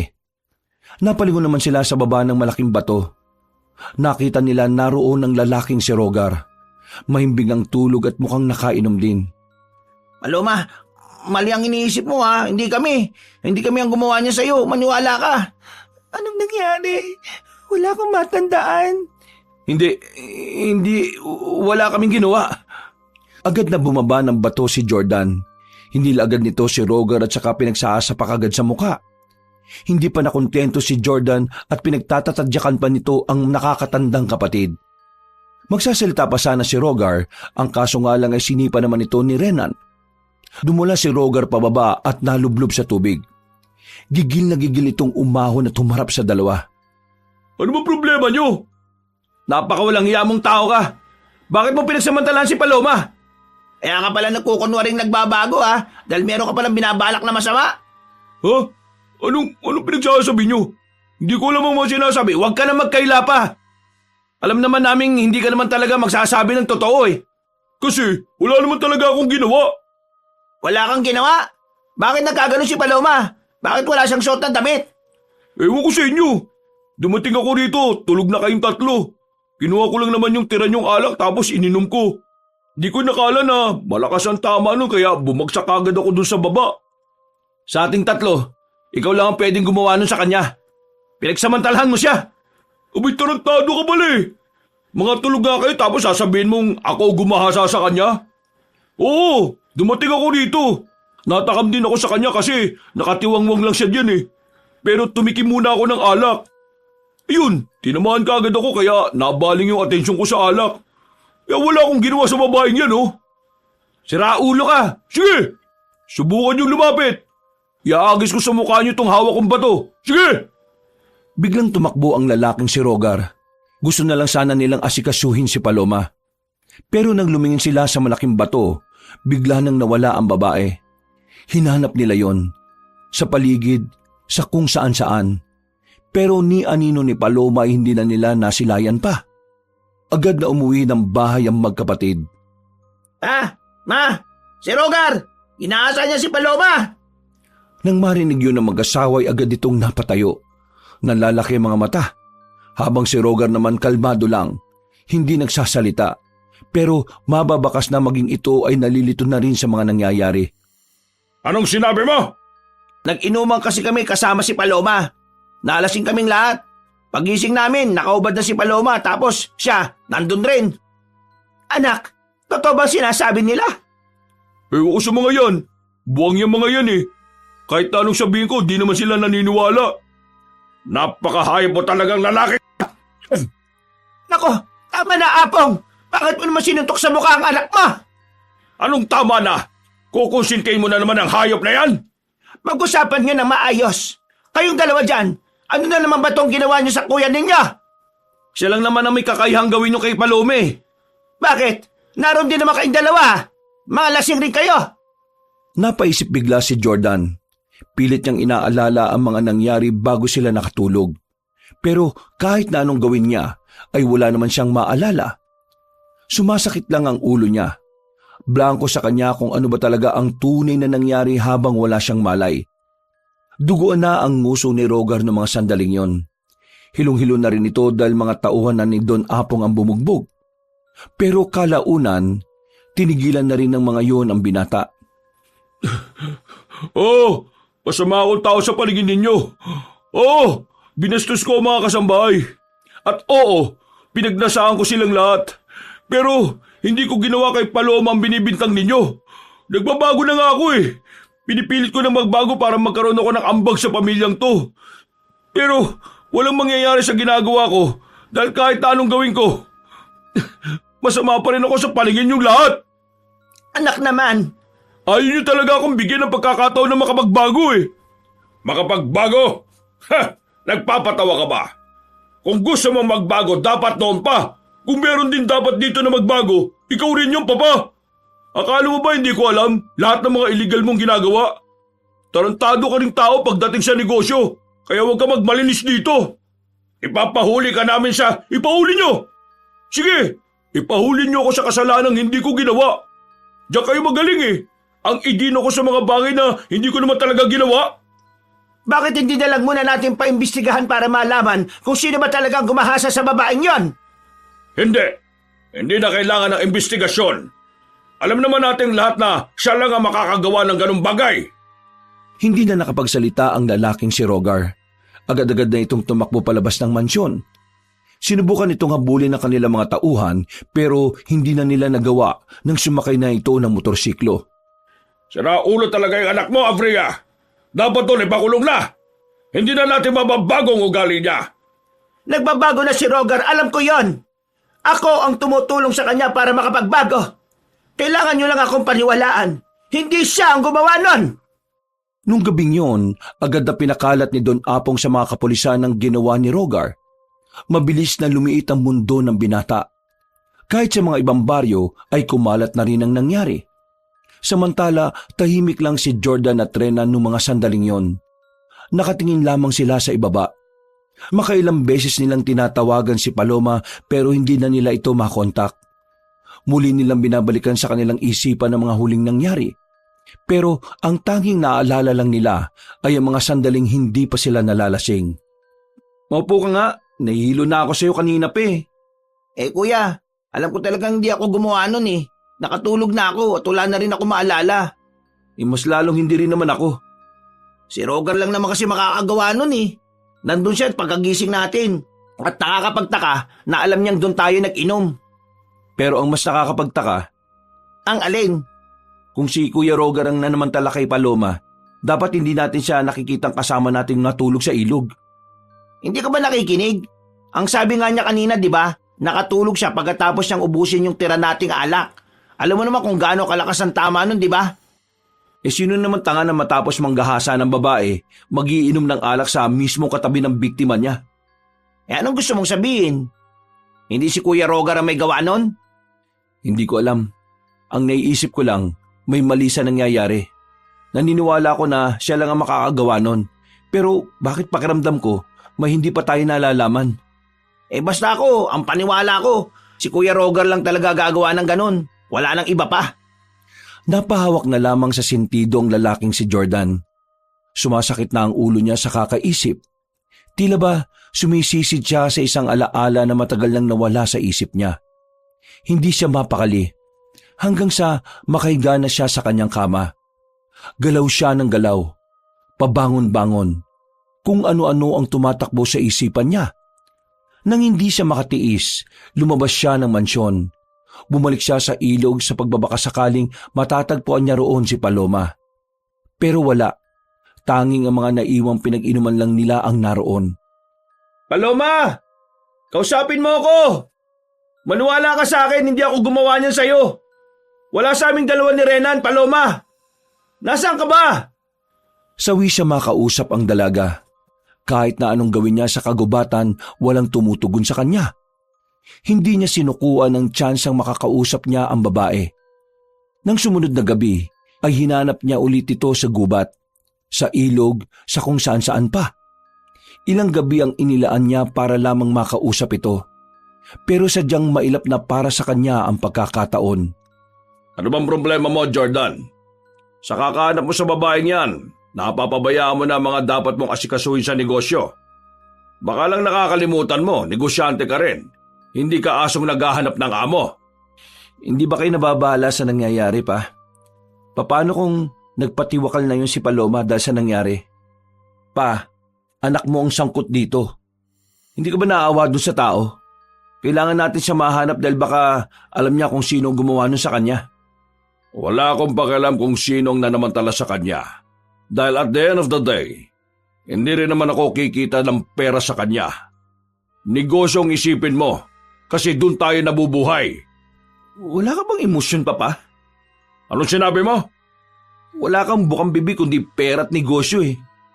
Pa, merong ginahasa at anak mo ang gumawa nun. Damay tayong lahat. Pananugutan natin si Paloma dahil kasambahay natin siya. Pananagutan nga natin, nasan ba? Wala hindi ba? Kaya nga pinapaubayan na natin sa pulis ang kasong ito dahil yun ang trabaho nila. At ikaw, ang trabaho mo, maghintay sa investigasyon habang nagtatrabaho ka. Teka nga, huwag mong sabihin na may gusto ka sa kasambahay na yon. Hindi na nakapagsalita pa ang binatang si Jordan. Kahit kasi di niya maamin, batid niyang may nararamdaman din siya sa babaeng yon. Takot lamang siyang sabihin dahil ayaw niya sa panghuhusga ng kanyang ama. Tigil-tigilan mo na yan, Jordan Kasambahay lang yon at ikaw, tagapagmana ka ng lahat. Kayong dalawa ni Renan. Kaya kayong dalawa, ayusin niyo mga desisyon niyo sa buhay. Kung kukuha kayo ng mapapangasawa, gusto ko yung kagaya rin natin na mayaman. Hindi yung mga palamunin lang din na babae. Nakakabwis itong hapon na to. Ayusin mo ang buhay mo, Jordan, ha? Padabog na sinarado niya ang pintuan ng opisina. Tingin ko, dapat mo nang kalimutan ang paghahanap kay Paloma. Magtatatlong linggo na rin, kuya. Pero wala naman tayong nahahanap. Tama si Papa eh. Yung negosyo munang dapat mong unahin. Kasi kapag yun ang wala na akong pakialam sa negosyo. Hindi ako patatahimikin ng konsensya ko hanggat hindi natatapos ang problemang to. Kuya, naiintindihan ko na nakokonsensya ka dahil kasambahay natin siya. Pero palala ng palala yung konsensya mo. Hindi naman siguro ikaw na namantala sa kanya, hindi ba? Malamang hindi. Sira ulo ka ba para isipin yan? Naniniguro lang ako. Tsak naman ako na iniisip mo rin naman sa akin yon. Ay nako, ikaw na munang bahala sa negosyo. Kailangan ko makausap si Paloma. My goodness naman, kuya. Ano na naman tong gagawin mo? Ang dami ko na ngayon naasikaso, iiwan mo pa yung negosyo mo sa akin. Wala namang ibang may kapasidad na kayang mag-handle ng negosyo ko eh. Naku, bahala ka nga sa buhay mo. Di ko hawakan yung negosyo mo. Nauna nang naglakad palabas ng mansyon ng lalaking si Renan. Si Jordan naman, mas pinili manatili na muna sa kanilang bahay hanggang sa gumabi. Dakong 9:00, lumabas siya para sana magpahangin lang. Naglakad-lakad hanggang sa makarating na siya sa kanilang farm. Naisipan niya na lamang na dalawin si Mang Dodong doon. Pero iba ang kanyang inabutan. Mang Dodong? Kagimbal-gimbal ang dinatnan niya sa tapat ng kulungan ng mga baboy. Ang matandang si Dodong, nilalapa ng itim at malaking aso. Nang makita niya ang asong yon, ay dali-dali itong tumakbo. Tumalon sa puno at saka tuluyan ng nakaalis. Samantala, nang lapitan niya ang matandang si Dodong, ay wala na itong buhay. Nagsisigaw ang lalaki. Agad namang lumabas ang ibang tao na naroon. Mga taong nakapagtago ng umatake ang malaking aso. Maya-maya, tulala na naman si Jordan dahil sa nangyari. Balisa na naman siya. Kinausap siya ng mga pulis pero matipid lang ang mga salita na nagawa niya. Hindi pa siya nakakausad sa nangyari kay Paloma. Dumagdag pa ang nangyari kay Mang Dodong.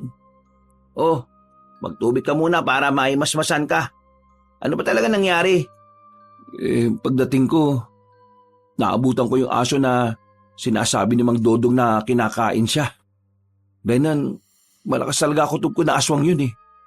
Aswang ang pumatay kay Mang Dodong. Bakit naman siya papatayin ng aswang na yun? Meron naman baboy kung gusto niya lang naman ang kumain. Sabi nila, ang mga aswang hindi kumakain ng karne ng matatanda kasi hindi na sariwa. Pero sa nangyari ngayon, napagtanto ko lang. Di kaya may personal na galit ang aswang sa kanya? Yan ang hindi natin alam. Kilala naman natin si Mang Dodong eh. Wala siyang kaaway na kahit na sino. Yun nga eh. Ano raw babalak dyan? Sabi ni Mama, bukas ipapadala ang katawan niya sa pamilya niya sa probinsya nila. Magpapadala na lang daw tayo ng tulong pinansyal sa mga naiwan ni Mang Dodong. Kuya, tingin mo kailangan na nating humanap ng albularyo? Wala nga mahanap dito sa atin eh. Pero Renan, alam mo bang nagkatitigan kami ng aso kanina? At yung tingin niya, para bang kilala niya ako? Kilala ka ng aswang? Hindi ko alam. Ganun yung pakiramdam ko eh. Nakko, malala na yan kuya. Kung ano-ano na lang ang naiisip mo. Baka nga kailangan ko lang talaga magpahinga. Ilang araw na rin kasi akong walang maayos na tulog dahil kay Paloma eh.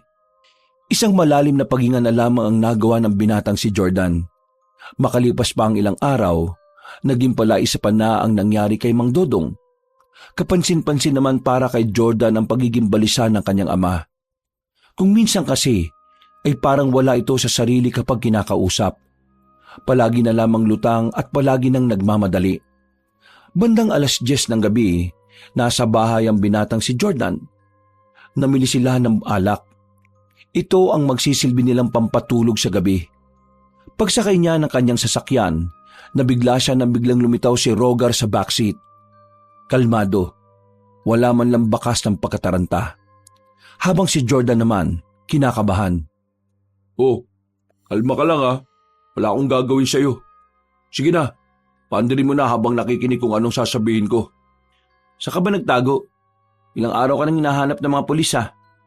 Kahit hanapin nila ako, hindi naman nila ako makikita eh. Ano ba kailangan mo sa akin? Gusto ko lang sabihin sa iyo na wala akong ginawa kay Paloma. Sinasabi ko to sa iyo dahil alam ko na kaya mo rin mag-isip ng walang kinakampihan. Nandun ka nung gabing yon.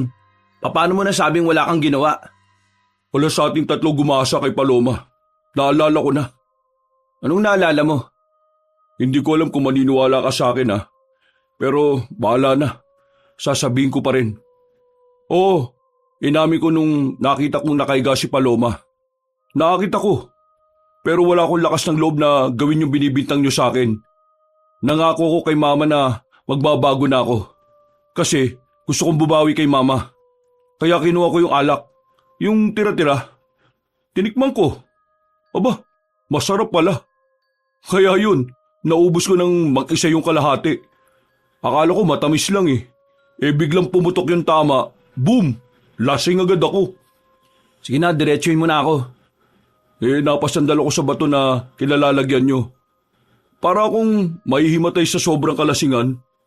Pero nung nakahiga na ako, naalimpungatan ako. May nakasagi ng pako eh. May dumating, 2 sila. Dinig ko kasing may kinakausap yung isa eh. Yung nagsasalita, matandang lalaki. Malabo siya sa paningin ko. Pero yung boses niya, kilala ko. Sino? Sino yung matandang sinasabi mo? Si Mang Dodong. Siya yung narinig ko nagsasalita. At meron siyang kinakausap nung nandun sila sa kinalalagyan natin. Imposible yung sinasabi mo. Si Mang Dodong? Pagsasamantalahan si Paloma? Buwang ka ba? Kilala ko si Mang Dodong. Mabait siyang tao. Pero paano kung nadidemonyo rin siya ng mga sandaling yun? Tumigil ka! Hindi magagawa ni Mang Dodong yun. Ayaw mo maniwala, di sige. May sasabihin pa ako na alam kong hindi ka rin maniniwala. Si Paloma? Alam mo ba kung ano si Paloma? Yung pinagsasabi mo. Hindi mo namang tao. Tao? Totoo ngang wala kang alam. Diretsuhin mo na kasi ako. Aswang. Ano? Si Paloma isang aswang. Hindi na nakatiis pa si Jordan. Lumabas ito ng sasakyan at hinilan niya rin palabas si Rogar. Malakas niya itong isinandal sa gilid ng kotse. Kanina, si Mang Dodong. Siya ang pinagbibintangan mo. Ngayon naman sinasabi mong aswang si Paloma. Sira ulo ka na ba talaga? Paano magiging aswang si Paloma eh? Ang ganda-gandang tao nun. Hindi mo ba alam na karamihan sa mga babaeng aswang ay magaganda? Manahimik ka! Yun ang totoo, Jordan! Yun ang totoo! Marahas na tinanggal ni Rogar ang pagkakahawak ni Jordan. Sa puntong ito ay seryoso na rin si Rogar. Nanlilisik ang mga mata nito at makikita rin ang galit sa muka. Nung araw na sinasabi ko sa yung hindi normal ang lakas ng katawan ni Paloma, yun yung araw na nagsimula akong magduda kung ano siya. Inoobserbahan ko mga galaw niya. At isang beses, nakita ko siya sa likod ng mansyon. Hubot-tubad. Hindi ko alam kung saan siya galing. Nung sumunod na gabi, meron ako nakitang asong itim sa likod ulit ng mansyon. Pero mga ilang sandali lang, biglang lumabas si Paloma mula roon. Hindi mo ba napapansin? Sa lahat ng kasambahay natin, si Paloma lang ang hindi ko kinulit at nilalapitan. Alam mo kung bakit? Kasi takot akong mapatay ng isang aswang. Aswang si Paloma. Gusto mo ba ng katibayan? O sige, makinig ka.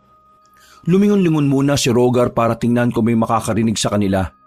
Nang masigurong sila lamang ang naroon ay hindi na ito nagsayang ng oras. Tubong kapis si Paloma, alam mo yan. At hindi totoong walang aswang sa kapis. Dahil lahat ng napagtanungan ko, sinabi nilang may isang liblib na lugar sa kapis kung saan nakatira ang isang buong angka ng mga aswang. Sige, sabihin na natin na hindi porke sa kapis nakatira aswang na kagad. Paano mo mapapaliwanag yung mga luto ni Paloma na walang asin? Pero nilalagyan niya lang ng ibang pampaalat. Walang bawang, puro sibuyas lang. At ito bang pinakamatindi?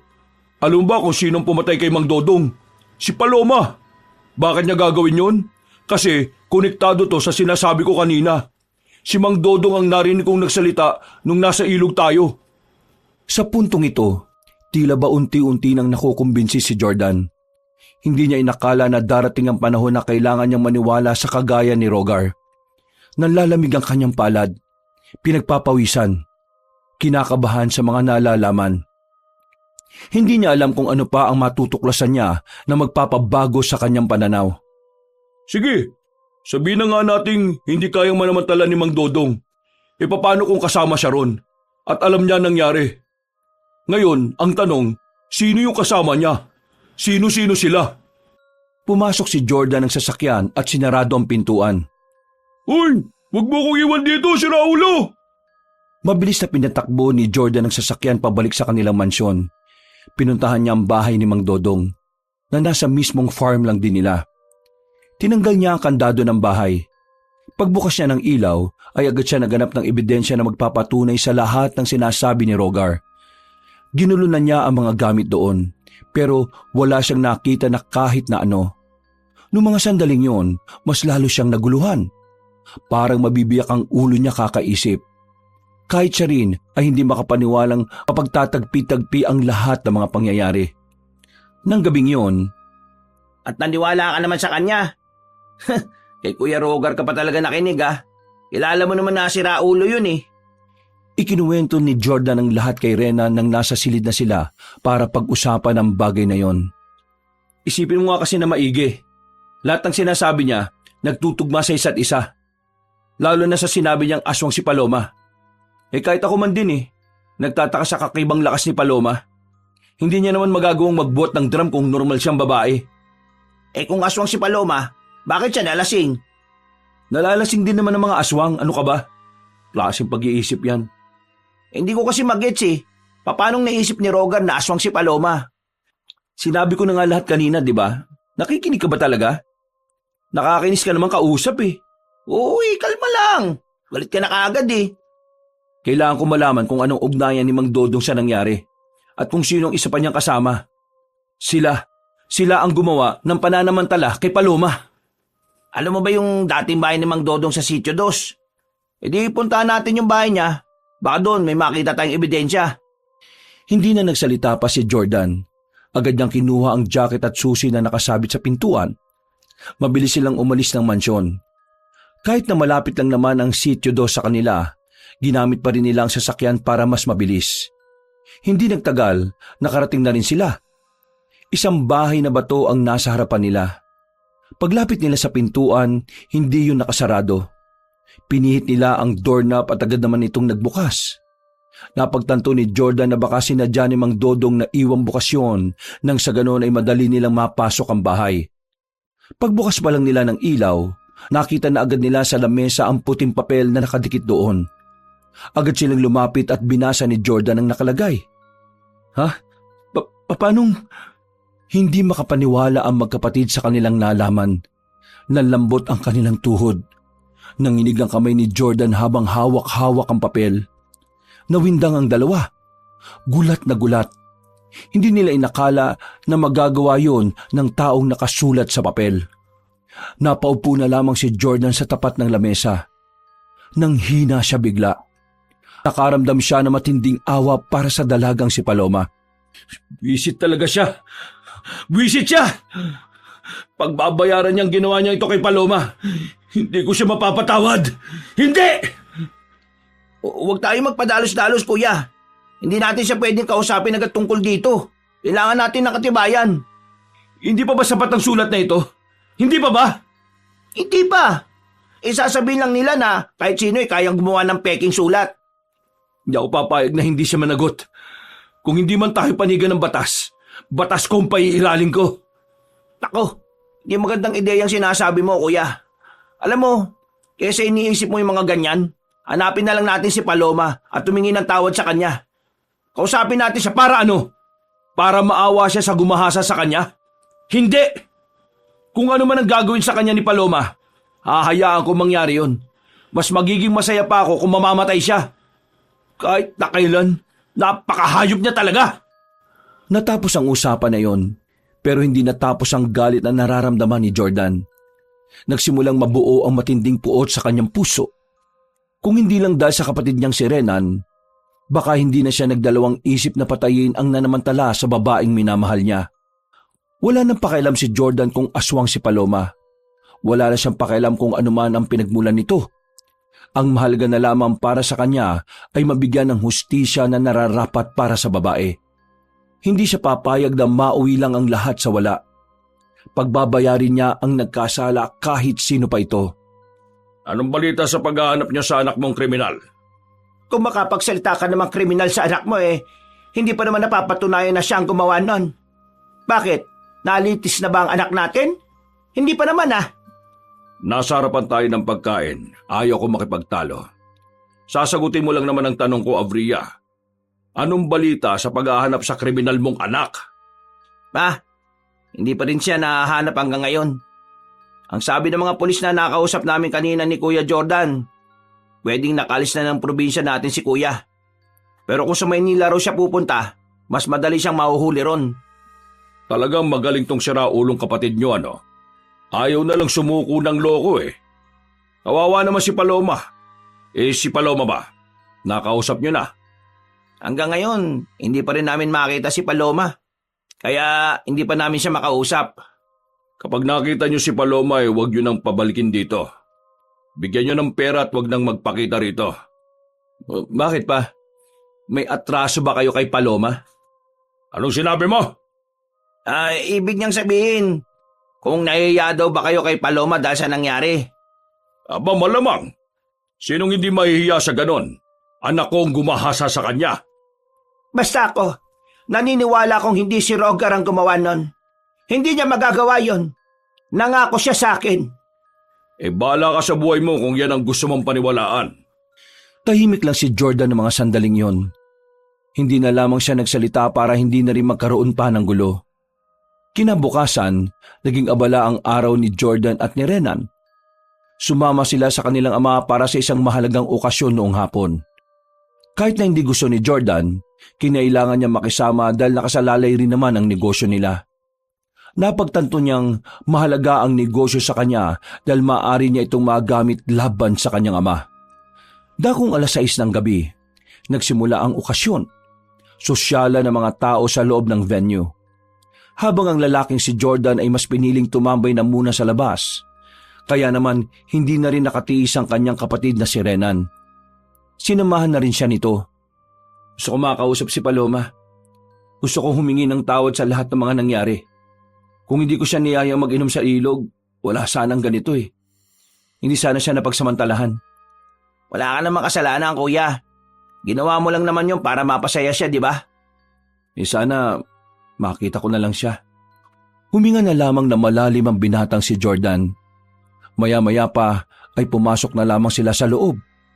Makalipas lang naman ang 2 oras, nagyaya na ring umuwi ang kanilang ama.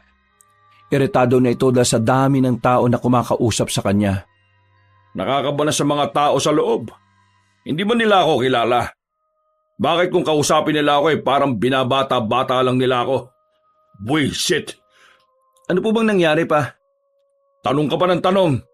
Hindi nyo alam kasi kung saan-saan naman kayo nagpupunta kanina Isa pa kayo, mga inutil! Hinawakan ni Renan ng balikat ni Jordan para hindi na ito sumabat pa sa sinabi ng kanilang ama. Habang nasa kalagitnaan sila ng biyahe, biglang prumeno ng malakas ang kanilang driver. Nagalit naman agad ang matandang lalaki. Hoy! Ano mo ginagawa mo?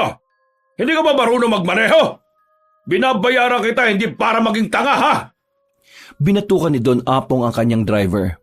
Magsasalita pa sana ang driver pero nakita na lang nila sa labas na meron ng malaking aso sa tapat. Nakaharang ito sa kanilang daraanan. Lintik na aso! Bakit ganyan kalaki siraulong aso na yan? Sagasabo na nga! Hindi makapagsalita ang driver nila. Para itong nanigas na sa takot.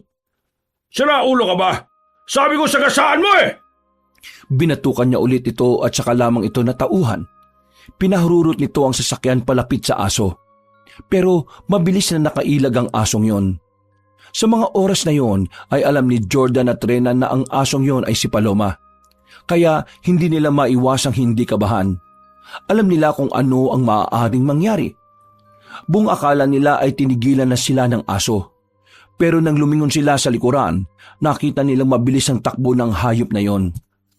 Kasing bilis ito ng takbo ng isang normal na kabayo. Lintik! Ano bang klaseng aso yan? Pa, sinusundan tayo ng karma. Anong pinagsasabi mo? Biglang kumalabog ang kanilang sasakyan. Naramdaman na lamang nila na nasa bubungan na ang aso. Naririnig pa nila ang mabangis nitong angil. Kaya naman agad namang nagpreno ng malakas ang driver. Muntikan na silang mauntog dahil doon. Pero nakita nilang tumilapon na ang aswang sa harapan. Sa pagkakataon nilang yon, nagawa na nilang banggain ang aso. Pero parang hindi man lang yon ininda ng nilalang. Bilisan mo! Napakabagal mo magmaneho! Pinahururot na naman ng driver ang sasakyan. Wala na itong pakialam kung meron silang mabangga o makasalubong. Makalipas lamang ng ilang sandali, hindi na sila nagawang sundan ng asong yon. Pagdating nila ng mansyon, sinisante agad ng kanilang ama ang kawawang driver. Pa, bakit mo naman sinisante si Mang George? Kawawa naman yung tao. May sakit ang nanay niya eh. Kailangan niya ng trabaho. Anong kawawa? Munti ka na tayo malapa ng kung anong aso man yon dahil sa kanya. Maawa ka sa sarili mo kapag namatay ka. Pero, hindi mo naman dapat sinisante. Maintindihan ko pa kung sinuspindi mo lang. Pero, inalisan mo ng trabaho eh. Ano bang pakialam mo? Sino ba masusunod sa ating dalawa, ha? Napapansin naming nagbago na ugali niyo eh. Mas lumalala kayo. Nagbabago ang ugali ko kasi yung mga taong nasa paligid ko ay nawawalan na ng kwenta. Ikaw ang walang kwenta. Sa puntong ito, hindi na nga napigilan ng lalaking si Jordan ang kanyang sarili. Nagulat ang kanilang ama. Maging ang kanilang ina na kararating lang din ay hindi inaasahan na maririnig si Jordan na magsalita ng ganon.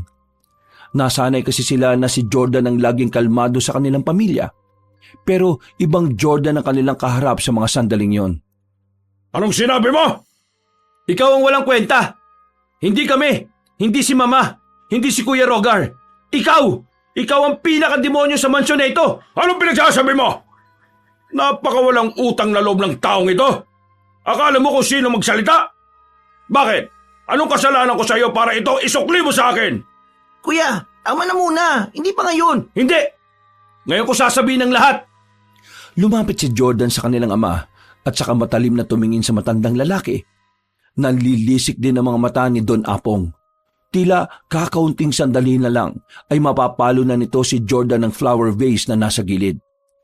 Hindi si Kuya Rogar ang gumahasa kay Paloma. Wala sa aming tatlo. Dahil ikaw yun! Nawindang si Doña Avria nang marinig ang bagay na yon. Agad itong lumapit sa kanila. Agad na sinampal ng matandang babae ang kanyang asawa. Pero nahawakan niyo ni Don Apong at saka itinulak palayo ang Donya. Buti na lamang ay nasalo ito ni Rogar. Kararating lang ng lalaki sa kanilang mansyon. Kaya naman biglang nag-init ang ulo ni Don Apong. Ang kapal ng mukha mo itulak si Mama! Ikaw! Ayan! Siya! Siya ang gumahasa kay Paloma! Hindi ako! Huwag ka na magkaila, Papa! Alam na namin ang totoo. Nung gabing nalasing ako ron kasama sila, narinig ko si Mang Dodong. Meron siya kinakausap. At ikaw ang kausap niya! Nabasa ko rin ang sulat ni Mang Dodong bago siya kainin ng aswang. Sinabi niya roon na inutusan mo siyang paamuyin niya kami lahat ng pampatulog para mas matagal kaming magising lahat. Kabilang na si Paloma. Siya ang kinasabwat mo. Tinakot mo siyang aalisan mo siya ng trabaho at ipapakulong kapag hindi niya yung ginawa. Sinabi rin niya na noon pa man, may pagnanasa ka na sa mga kasambahay. Sa kanya mo inuutos ang lahat ng mga kababuyan mo para magawa mo lahat ng gusto mo. Pinagtapat din niya na hindi si Kuya Rogar ang dahilan kung bakit umalis sa mga kasambahay. Dahil yun sa'yo. Kasi isa sa kanila ang ginahasa mo rin. Kunwari ka lang matino nung una eh, pero nasa loob lang pala ang kulo mo. Ikaw ang tunay na demonyo. Mga nasisira na ba kayo ng bait? Anong pinagsasabi mo? Minalas ka dahil ang huli mong biktima, hindi siya tao. Isa siyang aswang. Aswang siya, Papa. At ikaw, pagbabayarin ka niya sa lahat ng ginawa mo sa kanya. Papatayin ka niya. Walang iya ka. Hindi ko inakala na ganito na kalala ang ugali mo. Noong una, pinalampas ko lahat ng kasamaan mo. Ang pandaraya mo sa mga investors mo. Ang pagbabanta mo sa mga pamilyang inagawan mo ng lupa. Pero itong pananamantala mo sa kawawang kasambahay, hindi na kita masisikmura, Apolinario! Isuko mo na sarili mo bago pa mahuli ang lahat. Kung talagang may natitira pang konsyensya, ano ngayon? Ha? Ano ngayon kung ginawa ko yon? Mayaman ako. Kilala ako. Makapangyarihan. May impluwensya. Lahat kaya kong gawin. Mga basura lang naman ang pinaglaruan ko Wala akong pakialam. Bakit? Tingin niyo ba may maniniwala sa sasabihin niyo? Wala! Grabe ka, Papa! Sa halip na makonsensya ka, parang proud na proud ka ba? Sabi mo yan sa huli mong biktima na aswang. Tingnan lang natin kung hindi manginig ang tuhod mo. Biglang sumenya sa matandang lalaki sa isa nitong tauhan na nakatayo. Mga ilang sandali lang, lumapit ang mga lalaki sa kanila. Papalag na sana si Rogar pero bigla itong sinuntok ng isang lalaki. Ano to, Apong? Pamilya mo kami! Makakasira kayo sa imahe ko. Kaya pasensyahan na tayo. Kailangan ko kayong itago. Kahit na kailan talaga, kasangkapan lang ang tingin mo sa sarili mong pamilya eh.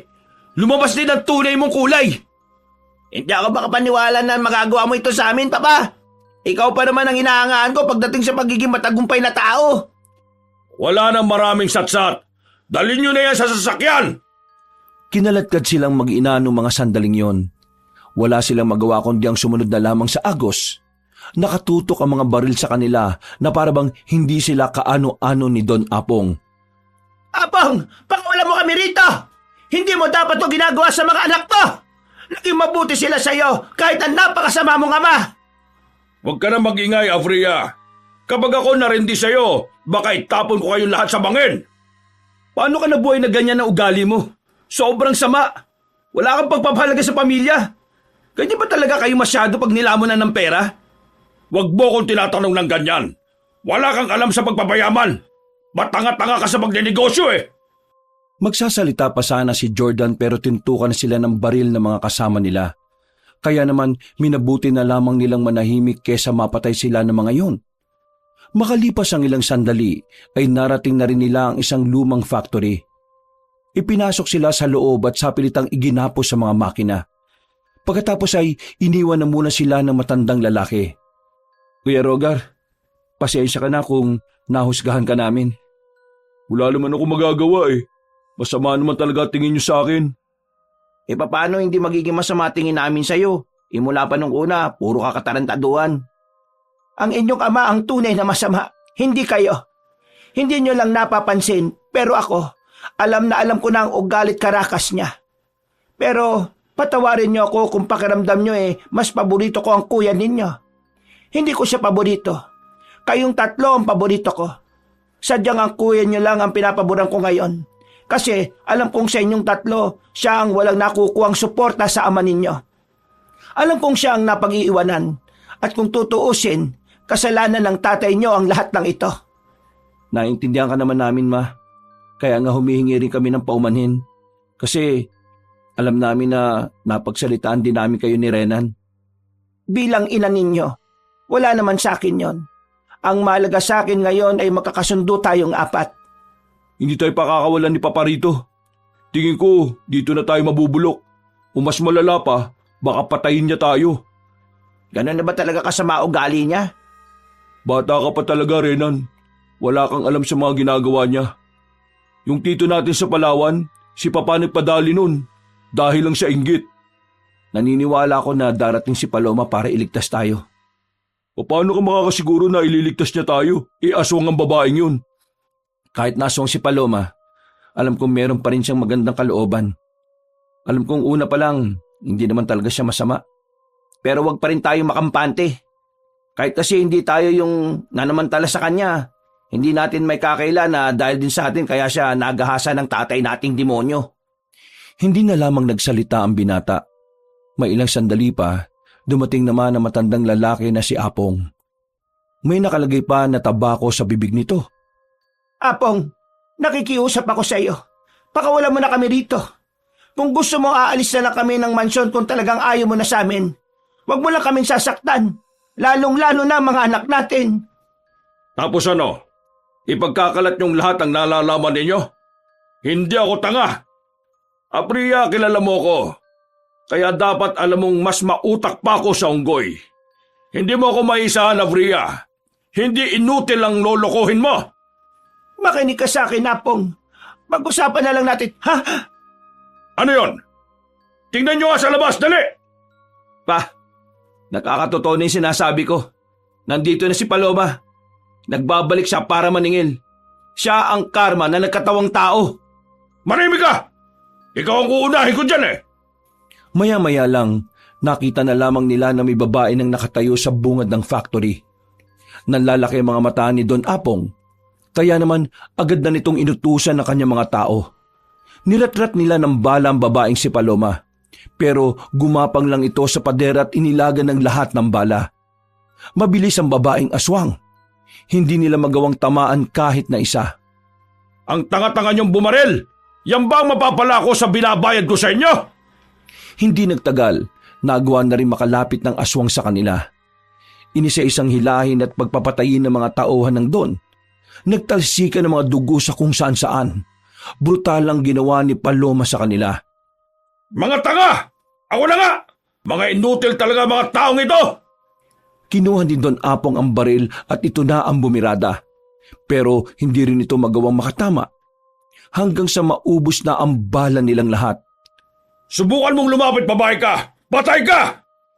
Naglabas ang patalim ang matandang lalaki, pero hindi man lang nasindak ang babaeng si Paloma.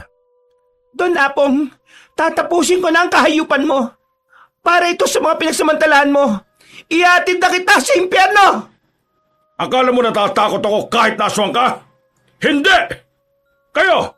Lusubin niyo ang babaeng... Ha? Ikinagulat ni Don Apong ang ginawa ni Paloma. Mabilis nitong pinagpapapaslang ang mga lalaki.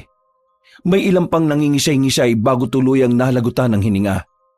Bagay na nagdulot naman ng matinding takot para kay Don Apong. Hindi ako natatakot sa iyo!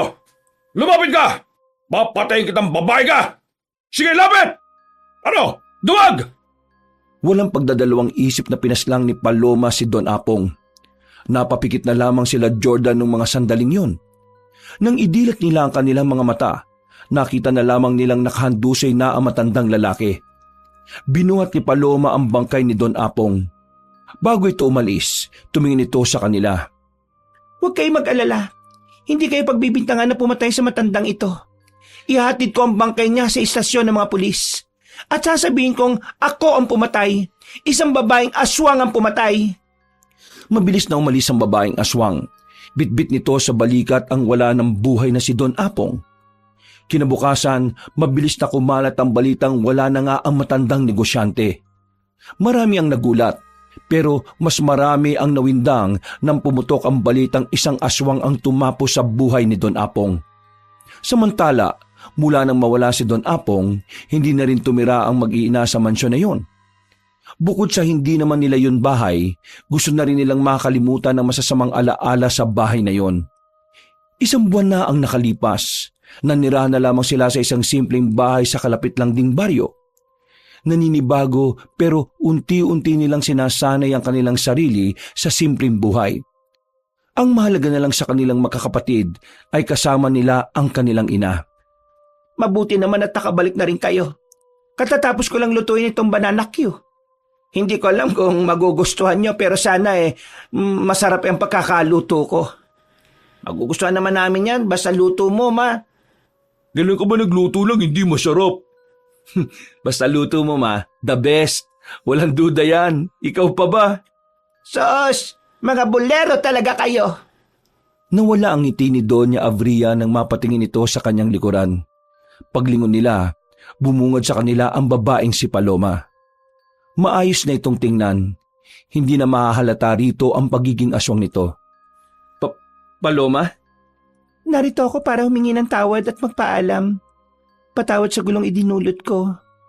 Patawad kasi kailangan kong gamitin ang batas ng aswang kaysa sa batas ninyo. Patawad kasi pinaslang ko ang haligi ng tahanan ninyo. Gusto ko na rin magpaalam. Wala na akong dahilan pa para makisama sa inyo. Hindi ko kaya makasama ang mga taong may koneksyon sa taong gumahasa sa akin at sa taong pinatay ko. Bukod doon, isa akong aswang. Iba ang mundo ko sa mundo ninyo. Kaya paalam at salamat sa pagtanggap nyo sa akin. Paloma? Sandali lang. Hinawakan ni Jordan ang kamay ng babae. Sandali niya itong niyakap. Kami ang dapat tumingi ng tawad. Alam kong kasuklam-suklam at walang kapatawaran ang ginawa ng tatay namin. Kaya patawad. Patawad sa lahat ng nangyari, Paloma. Kung hindi man matuloy kung ano man ang namamagitan sa atin, hiling ko na lang sana huwag mo akong kalimutan. Masaya na akong malaman na naaalala mo ko palagi. Ngumiti na lamang ng mapait si Paloma sa kanila. Pagkatapos ng pag-uusap na yon, ay umalis na rin ang dalaga. Sa mga sumunod na araw, nalaman na lamang nilang sumuko si Paloma sa mga pulis para sa nagawa niyang pagpatay. At dahil aswang ang dalaga, sa ibang kulungan ito inilagay. Walang kasiguraduhan kung kailan lalaya ang babae. Pero isa lang ang alam ni Jordan. Kahit na gaano pa katagal ang hintayin niya, handa siyang maghintay. Dahil para sa kanya, wala siyang pakialam kung anong klaseng nilalang si Paloma. Alam niyang mabuti ang kalooban nito. Kaya kahit na kailan ay hinding-hindi magbabago ang kanyang pagtingin dito.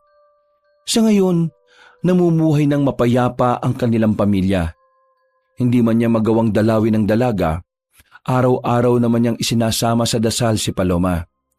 Araw-araw niyang dinarasal na sana dumating ang araw na paggising niya isang umaga ay kasama na niya ang kanyang minamahal. Wakas,